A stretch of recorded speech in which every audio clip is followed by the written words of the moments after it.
Fui humilhado pelo meu pai durante um jantar em família, no momento em que apresentei minha namorada pobre.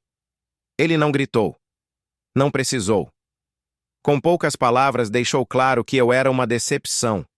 Disse que aquele relacionamento manchava o nome da família. Naquela mesma noite, fui desligado da empresa, retirado da herança e convidado a sair de casa. Não houve discussão, nem segunda chance. Naquele dia, perdi tudo o que tinha, ou pelo menos, foi o que ele acreditou.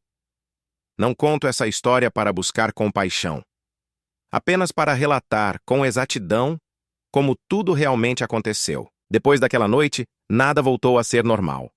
O jantar em família não era apenas um costume, era um ritual. Meu pai gostava de reunir todos à mesa como uma forma silenciosa de lembrar quem comandava tudo. A casa, os negócios, as decisões. Até as conversas pareciam seguir uma hierarquia invisível. Naquela noite, a mesa estava impecável. Pratos alinhados, talheres polidos, silêncio controlado. Minha mãe evitava olhar diretamente para Ana. Meus irmãos observavam em silêncio, desconfortáveis.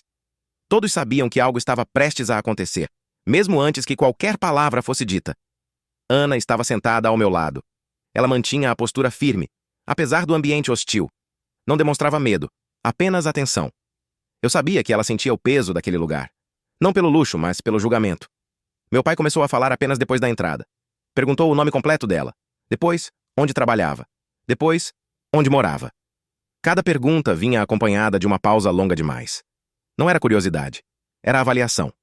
Quando Ana respondeu que trabalhava em uma livraria e que morava em um bairro simples, meu pai apenas assentiu lentamente, como se confirmasse algo que já sabia. Ele não levantou a voz. Disse apenas que aquele tipo de relacionamento não era adequado para alguém na minha posição. Que eu tinha responsabilidades. Que existia uma imagem a ser preservada. Disse que amor não sustenta empresas. Que sentimentos não mantêm impérios. E então, diante de todos, concluiu que eu estava cometendo um erro grave. O jantar terminou sem sobremesa. Ana se despediu com educação. Agradeceu pela refeição. Eu a acompanhei até a porta. Antes de sair, ela me olhou e disse apenas que entendia se eu quisesse desistir. Eu não desisti. Ainda naquela noite fui chamado ao escritório do meu pai. Era o mesmo lugar onde, anos antes, ele me mostrara os primeiros contratos. Onde falara sobre legado, disciplina e controle. Agora, o tom era outro. Ele disse que não aceitava aquela relação. Que não permitiria que o nome da família fosse associado a alguém sem valor social. Disse que eu estava oficialmente fora da empresa. Sem escândalo, sem discussão. A decisão já estava tomada antes mesmo do jantar. Ele explicou que meu cargo seria redistribuído, que meus acessos seriam cancelados, que meu nome não apareceria mais em nenhuma reunião estratégica. Por fim, disse que seria melhor eu sair da casa no dia seguinte. Não havia raiva em sua voz. Havia convicção. Eu ouvi tudo em silêncio. Quando ele terminou, apenas respondi que entendia. Não pedi reconsideração. Não pedi tempo. Saí do escritório com a sensação estranha de alívio misturada ao medo. Naquela noite, dormi pouco. Na manhã seguinte, arrumei minhas coisas. Não eram muitas. Apesar da casa grande, eu nunca precisei de muito. Meu pai observava à distância. Não ajudou. Não impediu. Apenas assistiu. Minha mãe tentou se aproximar, mas não disse nada. O silêncio dela doeu mais do que qualquer palavra. Quando saí, não olhei para trás. Os primeiros dias foram confusos. Pela primeira vez, eu acordava sem uma agenda definida por outras pessoas. Sem motorista esperando. Sem reuniões marcadas. Alugamos um apartamento pequeno, 2 cômodos. Móveis simples. O suficiente. Ana nunca reclamou. Ela continuava trabalhando. Eu comecei a revisar tudo o que sabia. Anos dentro da empresa do meu pai tinham me ensinado muito mais do que ele imaginava. Eu conhecia os erros. Conhecia os desperdícios. Conhecia as pessoas ignoradas. Mas conhecimento não paga contas imediatamente. Houve semanas difíceis. Houve noites em que fiquei acordado calculando quanto tempo nosso dinheiro duraria. Momentos em que pensei se meu pai estava certo. Se eu tinha jogado tudo fora. Ana percebia, mesmo quando eu não falava. Ela nunca tentou me convencer de nada. Nunca disse que tudo ficaria bem.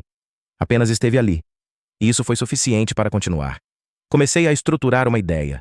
Não queria copiar o modelo da empresa do meu pai. Aquilo já estava ultrapassado. Grande, pesada, lenta. Dependente de autoridade e medo. Eu queria algo menor. Ágil. Justo. Passei meses planejando, estudando o mercado, conversando com antigos contatos que ainda aceitavam me ouvir. Muitos recusaram. Alguns disseram que eu estava queimado. Outros que eu não sobreviveria sem o sobrenome. Aceitei tudo em silêncio. Quando finalmente abri a empresa, não houve anúncio. Não houve evento. Apenas um registro, um escritório modesto e muito trabalho. Nos primeiros meses, ninguém confiava. Alguns clientes reconheciam meu rosto. Faziam perguntas indiretas sobre meu pai. Queriam saber se havia conflito, se haveria problemas. Eu respondia apenas com profissionalismo. O primeiro contrato foi pequeno, quase insignificante, mas eu tratei como se fosse o maior. Entreguei antes do prazo. Resolvi problemas que nem estavam no acordo. Não para impressionar, mas porque sabia fazer melhor. Esse cliente indicou outro, depois outro. Nada rápido, nada explosivo, constante. Enquanto isso, do outro lado da cidade, meu pai continuava exatamente igual. Mesmas decisões, mesmo estilo, mesma rigidez. Ele não acompanhava mudanças, não aceitava conselhos. Acreditava que sua história o protegeria. Mas o mercado não respeita passado. Com o tempo, comecei a ouvir comentários. Projetos atrasados, funcionários insatisfeitos, clientes migrando. Eu não comemorei. Continuei trabalhando. O crescimento não foi imediato, mas foi constante. Minha empresa ainda era pequena, quase invisível para o mercado maior. E isso, naquele momento, era uma vantagem. Eu podia corrigir erros rápido, ajustar rotas, ouvir cada cliente sem precisar de reuniões intermináveis ou aprovações desnecessárias. Eu fazia questão de acompanhar tudo. Não porque não confiasse nos outros, mas porque sabia exatamente onde cada falha costumava surgir. Aprendi isso observando meu pai ignorar detalhes por décadas. Contratei poucas pessoas no início, todas escolhidas com cuidado. Gente competente, mas principalmente gente cansada de ambientes tóxicos, pessoas que vinham de empresas grandes, incluindo a do meu pai, e que tinham algo em comum. Estavam exaustas de não serem ouvidas. Eu deixava claro desde o começo. Não prometia riqueza rápida. Prometia trabalho honesto. Isso bastou.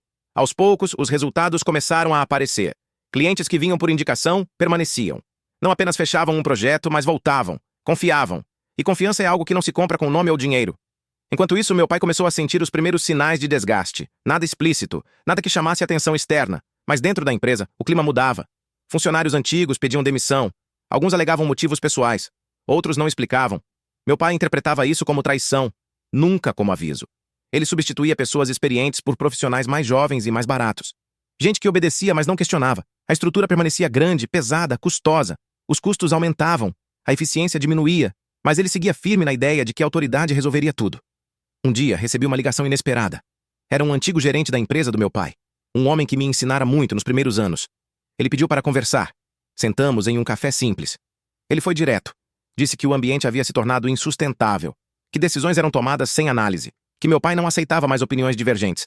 Perguntou se havia espaço na minha empresa. Havia. Não porque ele vinha da empresa do meu pai, mas porque era competente. Trouxe conhecimento, organização e algo que eu valorizava. Lealdade ao trabalho, não ao ego. Outros vieram depois. Nunca fiz convite direto. Nunca estimulei saída de ninguém. Mas o mercado observa. E as pessoas escolhem onde conseguem respirar. Minha empresa começou a assumir projetos maiores. Nada gigantesco, mas projetos que exigiam planejamento, responsabilidade e visão de longo prazo. Entregávamos bem, sempre. Enquanto isso, a empresa do meu pai começava a atrasar. Clientes reclamavam de prazos. Ajustes eram feitos às pressas. Custos subiam sem retorno proporcional. Meu pai respondia com rigidez, cobrava mais, pressionava mais. Acreditava que medo ainda era uma ferramenta eficiente. Não era. Em casa, Ana e eu mantínhamos uma vida simples. Não mudamos hábitos. Não gastamos mais do que precisávamos. Aprendemos cedo que estabilidade não vem do quanto se ganha, mas do quanto se controla. Ela continuava trabalhando, mesmo quando eu disse que não precisava mais. Disse que gostava da própria independência. Eu respeitei. Nossa vida não era luxuosa. Era tranquila. E isso era algo que eu nunca tinha experimentado antes. Com o tempo, comecei a perceber algo curioso. Alguns clientes me procuravam sem saber que eu era filho de Augusto Albuquerque. Quando descobriam, reagiam de formas diferentes. Alguns demonstravam surpresa, outros faziam silêncio. Poucos comentavam. A maioria apenas dizia que meu trabalho era melhor organizado, mais transparente. Isso bastava. Meu pai, por outro lado, começou a perder investidores. Nada público, nada noticiado, apenas reuniões canceladas, propostas recusadas, desconfiança. Ele tentava sustentar a imagem com projetos antigos, mas o mercado já não respondia da mesma forma. Eu soube que ele perguntou sobre mim. Não diretamente. Nunca ligou. Nunca procurou. Perguntava a terceiros. Tentava entender como minha empresa crescia tão rápido. Alguns diziam. Outros evitavam. Ele não gostava de respostas que não confirmavam suas certezas. O primeiro grande contrato que minha empresa fechou veio de um cliente que, anos antes, fora ignorado pela empresa do meu pai por ser considerado pequeno demais. Para mim, não era pequeno. Era estratégico. Executamos tudo com precisão. O projeto se tornou referência. Ganhamos visibilidade. Foi ali que deixamos de ser invisíveis. Pouco depois disso, a empresa do meu pai perdeu um dos maiores contratos da década. A notícia não saiu nos jornais, mas correu rápido no meio empresarial. Era o tipo de perda que não se recupera facilmente. Os sinais estavam claros. Dívidas começaram a surgir. Empréstimos foram renegociados, despesas cortadas às pressas. Meu pai continuava acreditando que poderia controlar o resultado como sempre fizera.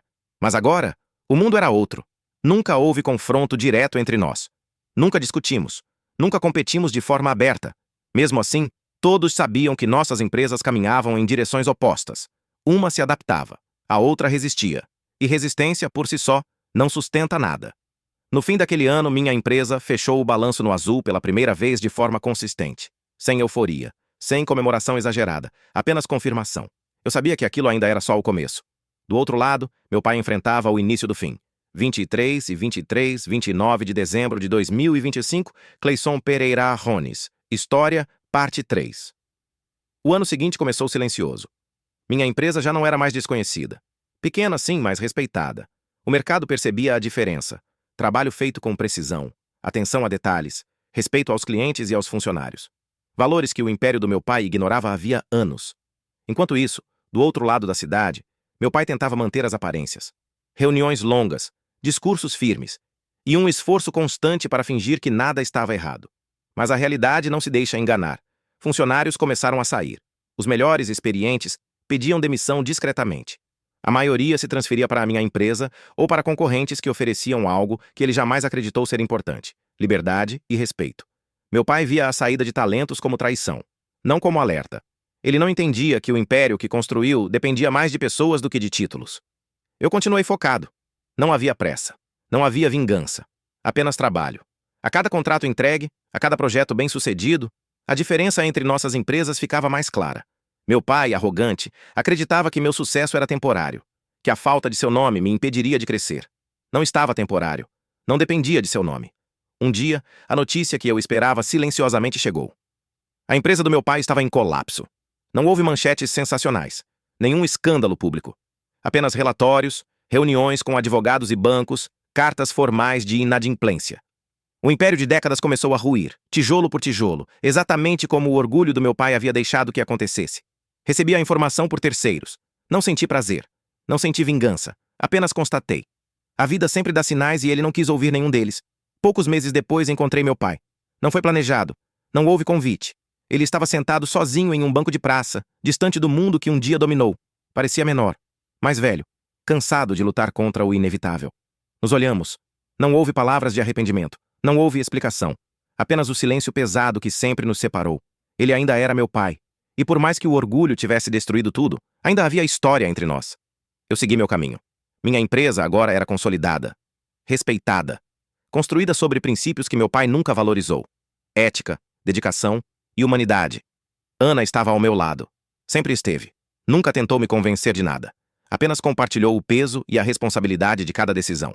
Minha vida não é luxuosa, mas é minha. E isso vale mais do que qualquer império que tenha ruído por excesso de orgulho. Olhar para trás não significa ressentimento.